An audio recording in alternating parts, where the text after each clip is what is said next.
మనుషుడైన ఒక చిత్రకారునికి సాధ్యమైంది. ఇంతకంటే జ్ఞానవంతుడు కదా దేవుడు.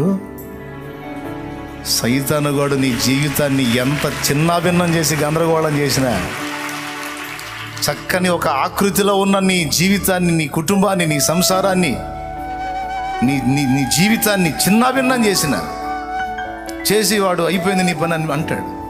కానీ యేసయ్య ఏమంటాడు తెలుసా?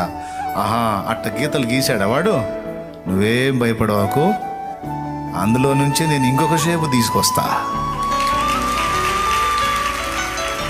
ఆ గీతల్లోంచి ఇంకొక షేపు నేను తీసుకొస్తా, నేనున్నా కదా, నేను మలుస్తా, నా వైపు చూడు, భయపడవాకు. అది అయిపోయింది. ఆ పిచ్చి గీతలే ఒక జలపాతంలాగా మార్చిపడేసిన చిత్రకారుని వల్లే పిచ్చి గీతల్లాగా అయిపోయిన మన బ్రతుకుని ఒక ఆకృతిలోనికి దేవుడు తేలేడంటారా?